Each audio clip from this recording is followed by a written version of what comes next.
The little girl who did the impossible. She survived.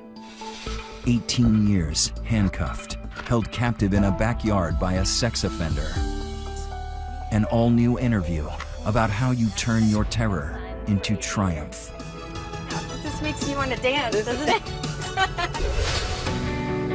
The 2 daughters she gave birth to, now grown, how she feels about finding love today. And the unlikely video she wants everyone to watch to understand how you can save a life. Tonight, lessons for everyone about finding joy every day. J.C. Dugard, Freedom, My Book of Firsts. Hello, I'm Diane Sawyer, and tonight you're about to spend time with someone astonishing. We wanted to bring you a new interview with the young woman you first met 5 years ago, a woman who stunned the nation with her story of survival. J.C. Lee Dugard was 11 years old when she was kidnapped by a sex offender. He kept her prisoner for 18 years. And we know of no child in America who has been taken and held captive by a stranger longer than she. So no one knows more about what that kind of captivity means and how you find your strength. Tonight, as she releases her new book, Freedom, My Book of Firsts, J.C. Dugard Today, a call to action and a lesson in meeting each new day with hope. On any given day in America, you could be walking by someone whose story could change your life. See your next move. A young woman who seems to be in an ordinary happy day. You pass by, no idea what she's endured. Changing the story. No idea that she was once a little girl taken captive by a sex offender, held prisoner for 18 years, surviving his rages, his abuse, giving birth to 2 children in a hidden backyard. This was J.C. Lee Dugard when her childhood was stolen. This was J.C. Lee Dugard 5 years ago when she talked to me after her rescue. My world changed in an instant. And this is J.C. Lee Dugard today. Re-emerging out of her privacy with lessons she's learned in the past 5 years. Thank you. About transforming suffering into joy every single day. Oh, this is my favorite. An unexpected masterclass in resilience and renewal from someone who had to learn life's toughest lessons at age 11. Look at her, it's as if time stopped. Do you feel 35? 36. I'm 36. closer to 40. Oh, Say I look a little bit older, please. sorry. I feel old. I feel like I've lived a lot of lifetimes, you know, and I don't really, I don't know, I don't really put an age to myself. When you look in the mirror, do you? Yes. You do? No, I mean, like, when you look in the mirror, do you? Yes. Even her face, in some ways, a constant reminder of the time stolen from her. All those years as a captive in a predator's backyard, a prisoner inside a shed. Your skin. No sun for 18 years. But you said your eyes are still very sensitive to light. Yeah, very, very sensitive to sunlight. A scar, invisible to the world. Scars she says she accepts in the life she now lives with her mother and her daughters, the one she gave birth to in captivity. She has written a second book about finding the path to your life, to freedom. I don't think there's anything inside me that isn't in anybody else. It's taken a lot of time, and it hasn't come overnight. You know, you have to put in the hard work and cry and for sure laugh about everything that you can. She says sometimes you can only find the light by looking straight through the dark memories. What it was like being in the backyard, it's always there in the back of my mind. Never really goes away. The backyard, that's always how you call it. The fences, the prison backyard. There is no way to tell you about the triumph of J.C. Dugard today without taking you back to those last moments when she was still a safe and happy little girl. An 11-year-old who loved her mom, her little sister, a cat named Monkey. A child who also loves words and books and her 5th grade class at school. On June 10th, 1991, as she always did, she walked up the little hill in front of her house in Lake Tahoe, California, to catch the school bus. She was dressed in her favorite outfit, pink tights and a white T-shirt with a pink kitty cat, on front. She reaches the road. A gray car pulls up. A stranger rolls down the window. And his hand shoots out, and I just feel numb. He had shocked her with a stun gun. My whole body is tingly. I don't know what it's from. She falls to the ground unconscious. The man driving is Philip Garrido, a convicted sex offender sentenced to 50 years in prison, but released after just 11. In the car with him is wife Nancy. Prosecutors will say she helped scout the little girl as his prize. It is Nancy who has the 11-year-old child pinned to the backseat floor. I heard the driver say, "I can't believe we got away with it," and he started laughing. The Garridos drive their captive 150 miles to a blue house in a neighborhood near San Francisco. An ordinary-looking house, but concealed behind, there is a fence, and behind the fence, a deranged scene. A collection of rundown sheds and storage units hidden in the trees. Garrido strips off her clothes, her little pink tights, and puts a blanket over her head. He takes the naked child into this shed, tiny, completely soundproof. He tells her he's going to put her in handcuffs. Said that they were the fuzzy kind, so they wouldn't hurt as bad. He locks her inside, and she has no idea that this prison backyard will be her life for 18 years. Strange what fades in memory, strange what remains. In her dreams, she used to see that little pink outfit. With the kitty cat. He just burned it.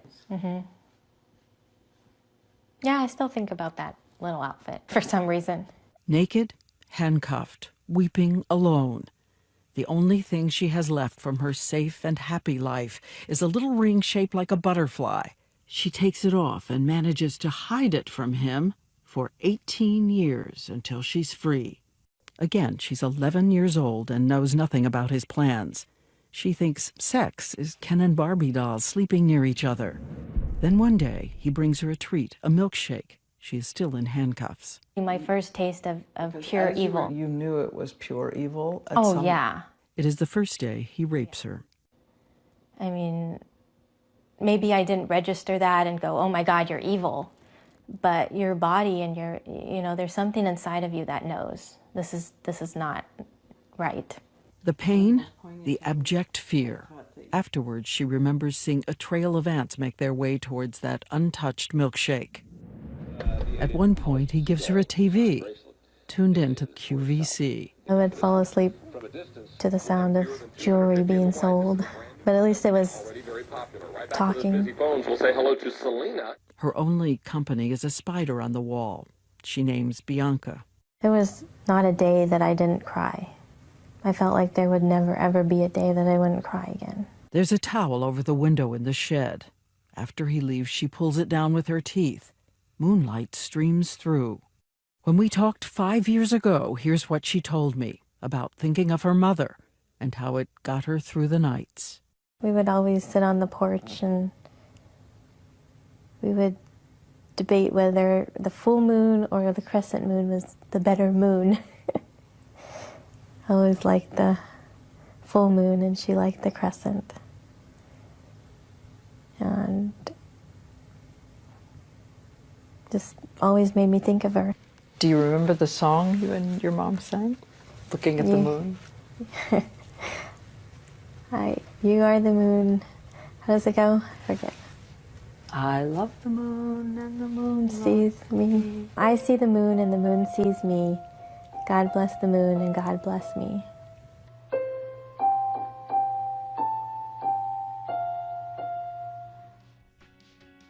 When we come back, how you recover from 18 years of terror as a captive, and J.C. Dugard, her mother, her daughters, and what has happened since.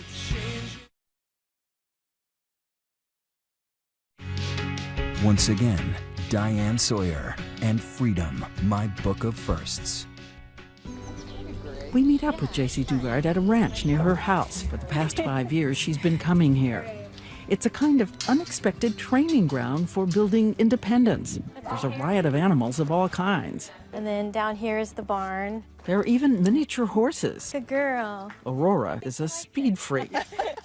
After all the obedience and forced submission for 18 years, she has had to learn the basics of becoming herself, how you make choices, and the ordinary interactions of buying something in a store.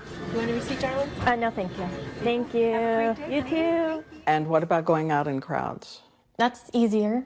I prefer not crowds. Still. Yeah. She says the hardest thing to conquer is the terror embedded inside you, for instance, of strangers and what strangers can do. When she was taken captive, she was just that 11-year-old child heading toward the school bus.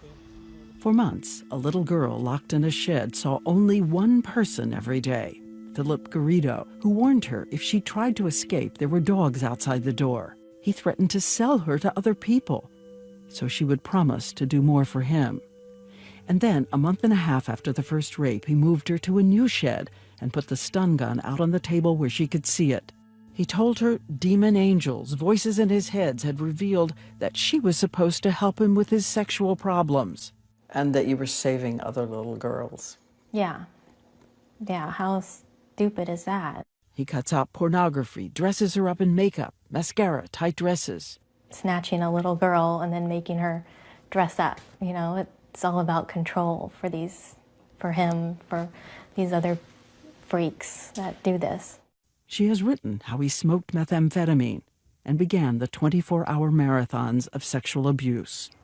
I remember one night when he dressed me up. She remembers looking in the mirror. All I saw was a frightened girl who I didn't even recognize, with mascara running down her cheeks and the saddest face I had ever glimpsed staring back at me. She's afraid what he'll do if he sees her tears. I did not want to provoke the sleeping dragon. A man 6 feet 4 inches tall, a little girl barely 4 feet 6, 80 pounds. She says she had to study his rages, his demands, and writes about animals in the wild that play dead to survive. I was a predator and prey, you know, very much prey, obviously, but predator too, you know. I really had to analyze him and stay alert, like stay sane. Which is why she says she's on a kind of mission today to change the way we talk about victims. She's outraged by a phrase used often in this country. She says the phrase implies that children cracked by terror and abuse become affectionate toward their captors. The term is Stockholm Syndrome. Is it Stockholm Syndrome? Stockholm Syndrome. Stockholm Syndrome, which means she developed a bond with her abductor. Bond gets deeper the longer the person's held in captivity.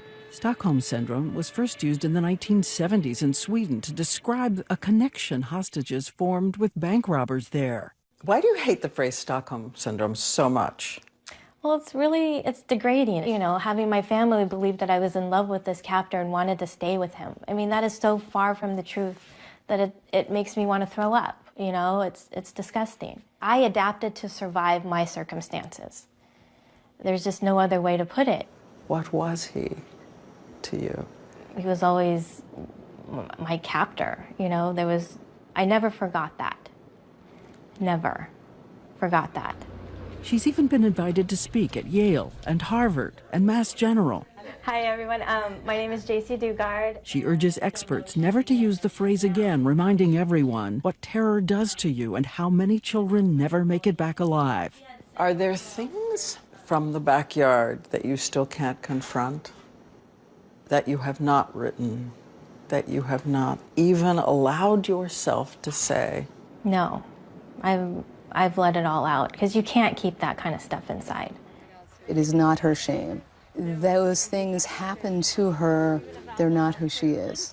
This is J.C. Dugard's therapist, Dr. Rebecca Bailey, who says you have to stare fear in the face until it cannot hurt you anymore. She wrote again about the sexual abuse. Did you ever feel like saying to her, don't write it anymore, don't talk about it anymore, let that go? No, because I think one of the most important things of working with survivors of abduction is allowing them to have choices in every single thing they do. So I never thought she wrote too much about it or too little. I think she wrote just what she needed to do for her. Dr. Bailey owns the ranch where animals are used to help victims of trauma learn their own strength, a place where a young woman can learn to dominate a creature 10 times her size and physical power. It's an exercise called joining up. Joining up is about a certain amount of authority that they have to see you with. It starts with a kind of psychological duel between horse and human. She has to show she is control, conveying what she wants to the horse without saying a word. So they have to see something in your face. As like their leader, the one in charge. Right. And watch what happens when she moves in silence. The horse responds by walking behind her. When she runs, the horse follows in lockstep. It is a portrait of how far this woman has traveled, from the little girl looking in the mirror and weeping, broken by terror. I don't see that ugly, broken child I was. No, I don't see her. Leaving behind that 11-year-old girl who was holding on to life in that backyard. So I wonder, have you seen what it looks like today in the backyard? No, I haven't. This is it. Wow, they just bulldozed. Looks like somebody else lives there now. Wow. But it's gone. Yeah. It's dirt. No, that's a good thing. And maybe a haunted history. Yeah. Open the door. When we come back, the outrage. 60 times police could have found J.C. Dugard and did not. What has changed? And if you doubt she has power over that horse, watch what happens when I try it.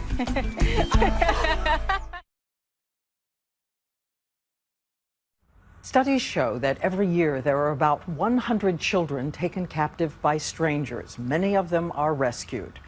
But in J.C. Dugard's case, law enforcement had so many chances to find her and failed over and over for 18 years. So what happened to her was a revelation about what had to change. This is a home movie that law enforcement failed to prevent. Philip Garrido and his wife. She seems to be capturing Garrido playing a song on his guitar, but the guitar is just a ruse. Look where they are. Behind them, a children's playground. She's pretending to film him while getting shots of little children. You got me real good? Yes, I can see you really good. At this moment, Garrido should have been in prison. He had been convicted, sentenced to 50 years for a previous abduction and rape. But somehow he was paroled after just 11 years. Parole officers promising they'd check on him, even giving him a GPS tracker, which apparently no one really monitored. He wore a GPS tracker. So you can know clearly see him going to the secret backyard. And they would have been able to spot how much time he was spending there. Yeah. And where he was spending exactly. it. So what happened to all that tracking? What good is a GPS tracker?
Swear I won't forget this, why do I regret this? In my mind reckless, thoughts are feeling endless. Sitting up, I'm breathless, anxiety's infectious. I feel so defenseless, betrayed and embarrassed. I hate being open, I hate being broken. I feel like an ocean filled up with emotion. Anger ain't a potion, rub it on like lotion. I can feel it soaking, reopen, the scars have awoken. I can't move on till I let go. I feel so lost, never at home. Need to be strong, every breath hold. Cause I can't move on till I let go. I can't move on till I let go. I feel so lost, never at home. Need to be strong, every breath hold. Cause I can't move on till I let go.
her system if they're not going to, Follow up. And here is a stunning fact. 60 times parole officers would come to the Garrido house but not check behind the fence, where they could see the prison backyard.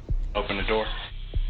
This is another video taken by the Garridos. A parole officer has arrived at the home for a routine check. You can hear Nancy Garrido attempting to distract the officer, pestering him. What does a parole agent do for his parolee? Ma'am, you can come in office and we'll discuss that. The other All right, day, at an appropriate time. The other right guy- now I'm doing a search, and I really, if you stay in this front room, and I don't have to place you in restraints, because right now I'm searching the house. And so the parole officer leaves. I'm doing everything I'm supposed to do. I know it. Remember, J.C. Dugard is being held captive just 30 feet away. There is only one person who never stops looking for that little girl. An anguished woman just 150 miles away from that captive backyard. She too has been looking up at the moon at night. Terry Probin, J.C.'s mother. Pretty, young, innocent child, and it's time that she comes home. She never gave up hope, pleading with police to keep searching. She even kept J.C.'s little bedroom frozen in time, hoping for the day she'd return. Even though she's not here, she's still in my heart. Year after year passes by. An artist makes a sketch of J.C. as she might look in her 20s. 5 years ago, when J.C.'s mother talked to me after the rescue, she said she was having trouble fighting the rage. I think I have enough hate in my heart for the both of us. I hate that he took her life away. He ripped out a piece of my heart. That was Terry Probin then. Terry Probin today. She says she is still fighting her anger at the Garridos and the carelessness of the police. It does eat at me still to this day, and I know I have to channel that anger into something good, because it will eat me alive if I let it. Still that terror when J.C.'s out of sight. The thoughts flood. Is she going to come back? Am I ever going to see her again? And then I'll hear her, scuttling around in the kitchen, and I'll think, oh, it's okay. She's here, she's home. Are you surprised that in some ways it's harder on you 5 years later than it is on her?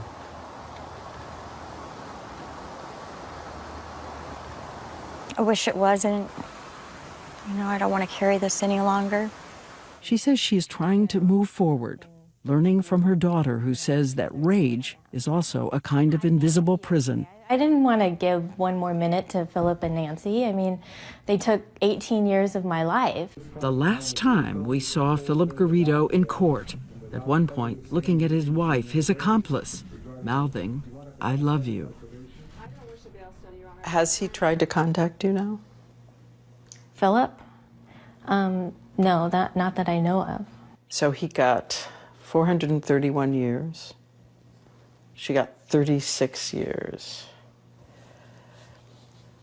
Does that seem enough?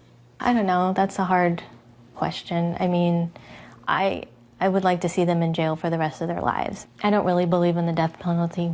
It's hard knowing that you're paying, being like a taxpayer now, knowing that you're paying for his meals 3 times a day, and that's a little hard to swallow. After her rescue, the state of California gave J.C. Dugard $20 million, and there was a scathing report by the Inspector General, concluding there was chilling incompetence by police. When we ask what has changed today, we received an email saying California now monitors sex offenders more closely. We have Amber Alert now. We have stronger laws. Robert Lowry, vice president of the National Center for Missing and Exploited Children, says more children are rescued today. He credits new technology. We have technology today that didn't exist when J.C. was taken. With the amount of cameras that we have today, we'd have gotten a good picture of his car, and we're going to have a good chance of getting his license plate. Is that car look familiar to you? But all those years ago, a little girl in a backyard had to find her own ways to stay alive. She began writing about her sadness in a journal, a little heart at the end of each entry. Eventually, on little scraps of paper she hid from her captors, She dreamed of having superpowers. And then 1,029 days after she was taken prisoner, many of those days spent in handcuffs, J.C. Dugard started to feel strange.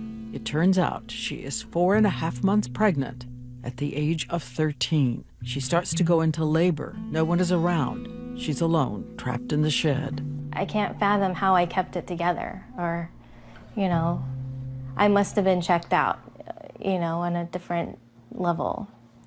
You know, present but not present for, you know, some of it, because it's terrifying on its own, but being alone, how did I even do that? When the Garridos finally return, they give her codeine. Philip Garrido says he knows how to deliver a baby because he's watched videos. The young child is in labor for another 12 hours. But she says she's learned every time she feels the shadows of the past moving in, she can choose to celebrate instead what it was to give birth alone and survive. And when you think of the risk, yeah, anything could happen. And I had 2.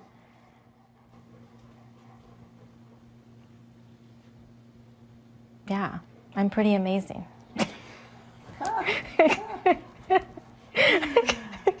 Maybe we should cut that part. Next, a captive child gives birth twice in a backyard. And what J.C. says about her daughters today. Do you worry at some point they'll want to see them? And if you go to abcnews.com, there are detailed steps for protecting your children against predators.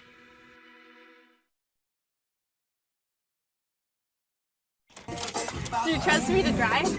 Kind of. Take a drive with J.C. Dugard. Happy. And somehow everything means more. Like a room without a roof. I like that part. It's like a room without a roof is awesome. That happiness is the truth. And then when we're on the road, we see something that seems right out of a children's story. Oh, so hot. Oh my gosh, there's a deer. And a deer? Oh, there's a baby deer. You'll have to imagine what we saw. A mother deer like a ballerina leaping across the road into the forest. Another baby deer. And right behind her, 2 little babies joyfully vaulting into the trees. That was me and my girls. Her 2 girls born in that backyard, now all grown up and thriving. 5 years ago, she told me about being a child herself and seeing her first baby. She was beautiful.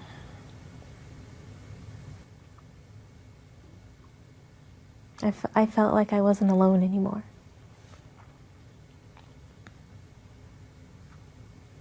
Had somebody that was mine.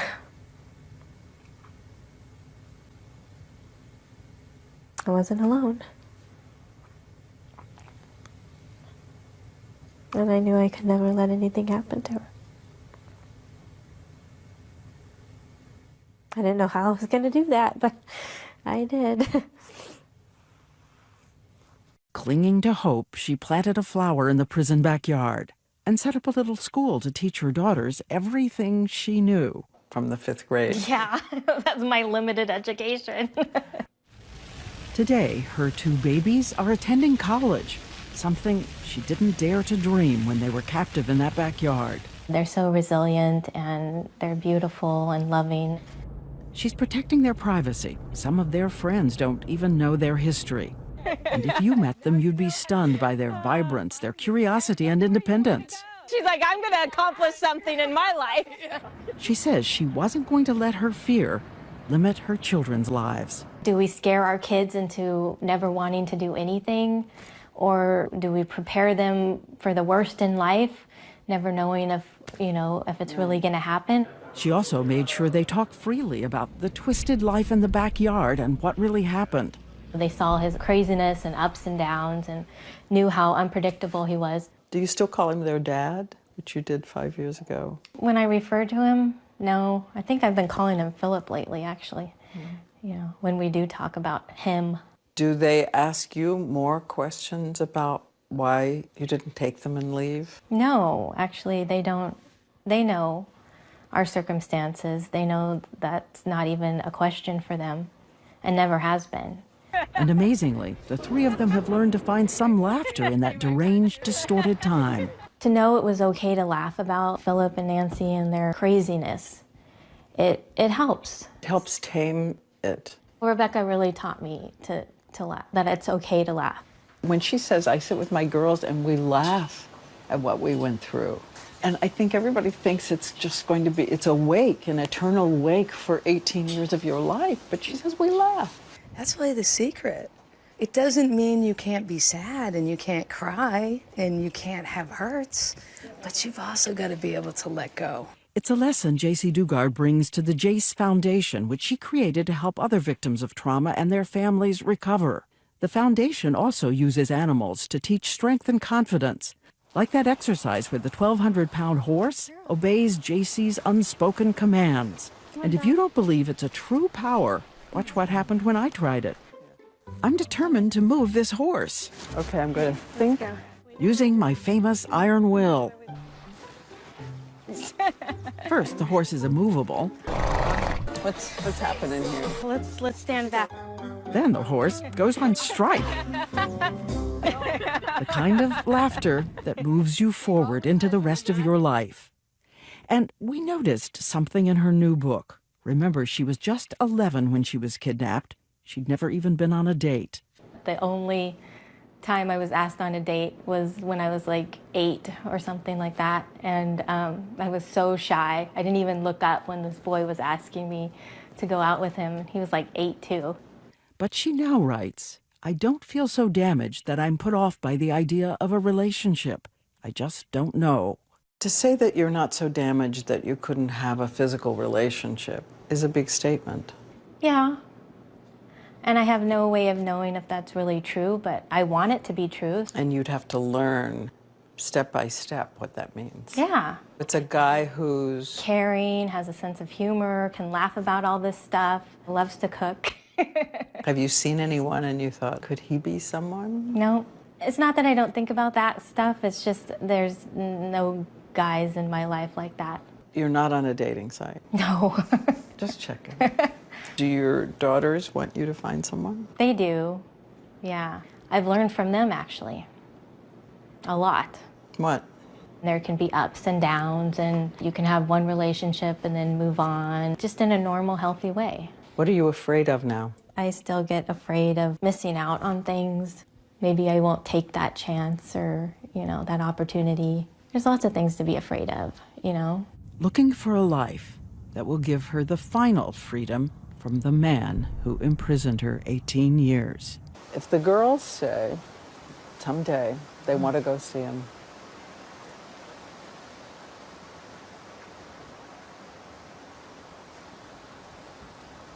can't bear that. It's their decision. I would hope they would choose not to. Do you worry at some point they'll want to see him? I want them to make their own choices in life, and if that's something that they need to do, then... Really? You'd be okay with that? I wouldn't be okay with it, but I wouldn't not let them do it. Is there a story that you tell each other collectively that begins once upon a time? Once upon a time? Yes. What is the once upon a... There were three, a mom and 2 daughters, and they lived with a crazy person for a really long time. And then they came out of the backyard, and there was ups and there was downs, and they met a whole lot of amazing people, and they lived their life. Their life. Yeah, they lived their life. More about the Jace Foundation on our website.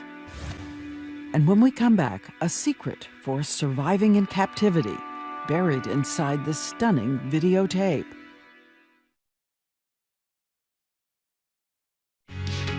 Here again, Diane Sawyer. Some of the children from a kind of survivors club of horror and hope. Some able to escape right away on their own, like 7-year-old Erica Pratt, abducted, her feet and hands bound with duct tape. But in the first 24 hours, she's able to chew through the tape, smash a window, and scream until a neighbor hears her. Stephen Stainer was held captive for 7 years when he finally decided to make a break for freedom. in the dead of night, reunited with his parents. He ran off in order to save another child, newly taken captive, little 5-year-old Timmy White. And of course, there's the story we all saw in the movies, drawing from a real-life case. A mother trains her son to play dead. She rolls him up in a carpet. Roll, Jack! Roll! Come on, roll! She sends him out to get help. The actress in the movie Room won the Academy Award. Did you see Room?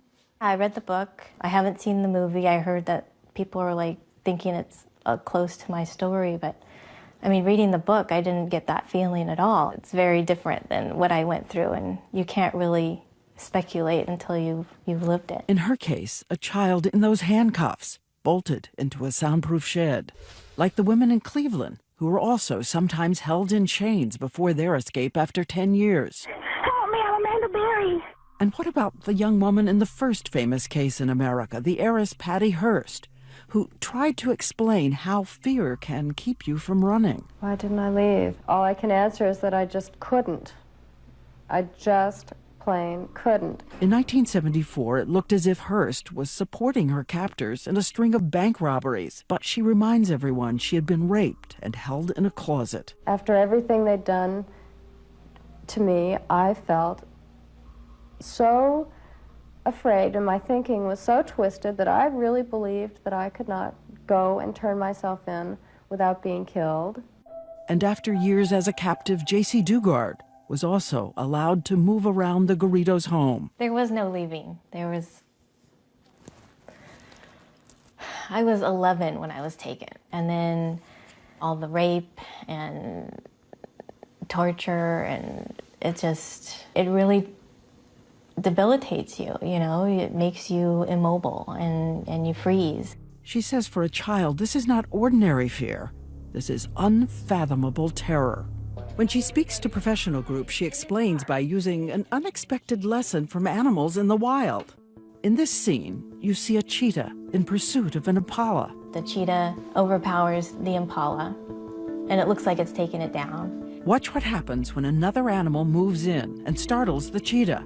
That impala leaps up and runs, fully alive. That prey that you think is totally dead jumps up and runs away, you know, and that's kind of like what I did. You know, I had to play dead and play that I was, you know, like this docile person, and,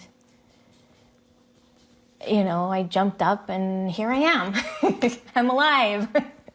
And tonight, J.C. Dugard wants to remind every one of us, we too could startle a predator and save a child. A child like Elizabeth Smart, who was walking outside with her captors, but was too terrified to call out for help. She'd been captive 9 months when strangers passing by recognized her captor and made a call. I turned around, went back to my husband. I said, "That's him. Let me have your cell phone." And what about this waitress working the overnight shift when she saw a man, a customer, with a young girl? She thought that girl looked like 8-year-old captive Shasta Groney. So she gained time with the man, the abductor, by slowly listing every single dessert on the menu for the child. No child in their right mind would ever turn down a dessert. While she was doing it, her boss was calling police. This is Linda, the manager at Denny's. Yes. I've got a little girl here with a tall gentleman, and she looks so much like that Shasta. And J.C. Dugard also owes her freedom to strangers. In 2009, 2 UC Berkeley campus police noticed a kind of crackpot on campus spouting religious rants with 2 young children, his daughters, in tow. The security officers looked at the girls and sensed something was wrong. They got Garrido's name, discovered he was a sex offender. He was summoned to the parole officer, and with him, a woman who sat silently in terror. For hours they asked, but she was too frightened to speak her real name. Until finally, she wrote it down. Stunned police officers asked if she wanted to call her mother. They're like, "You can see your mom," and I'm like, I can see my mom? It was like a question to them, you know, I can? And when that phone rang, I was crying, you know, when you're crying and you can't speak. I just said, "Come quick." I remember saying, come quick. And I remember telling you, "I'm coming, baby, I'm coming." reminding us tonight there are thousands of missing children who could be waiting for a stranger to notice something and help set them free. If you see something strange or suspicious, you can always contact authorities, and also this number, 1-800-THE-LOST. Stay with us. Coming up next, something J.C. Dugard had always wanted to do finally happens. It's hard to believe it's been 5 years since we first talked to J.C. Dugard. I reminded her of a little list she made all those years ago in that prison backyard. A list of things she dreamed of doing but never thought she would. See, Mom.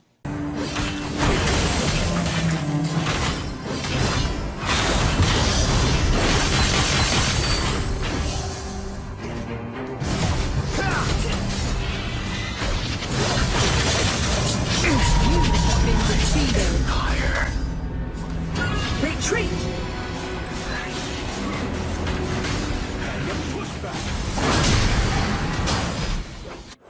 An ally has been defeated. An ally has been defeated. Retreat!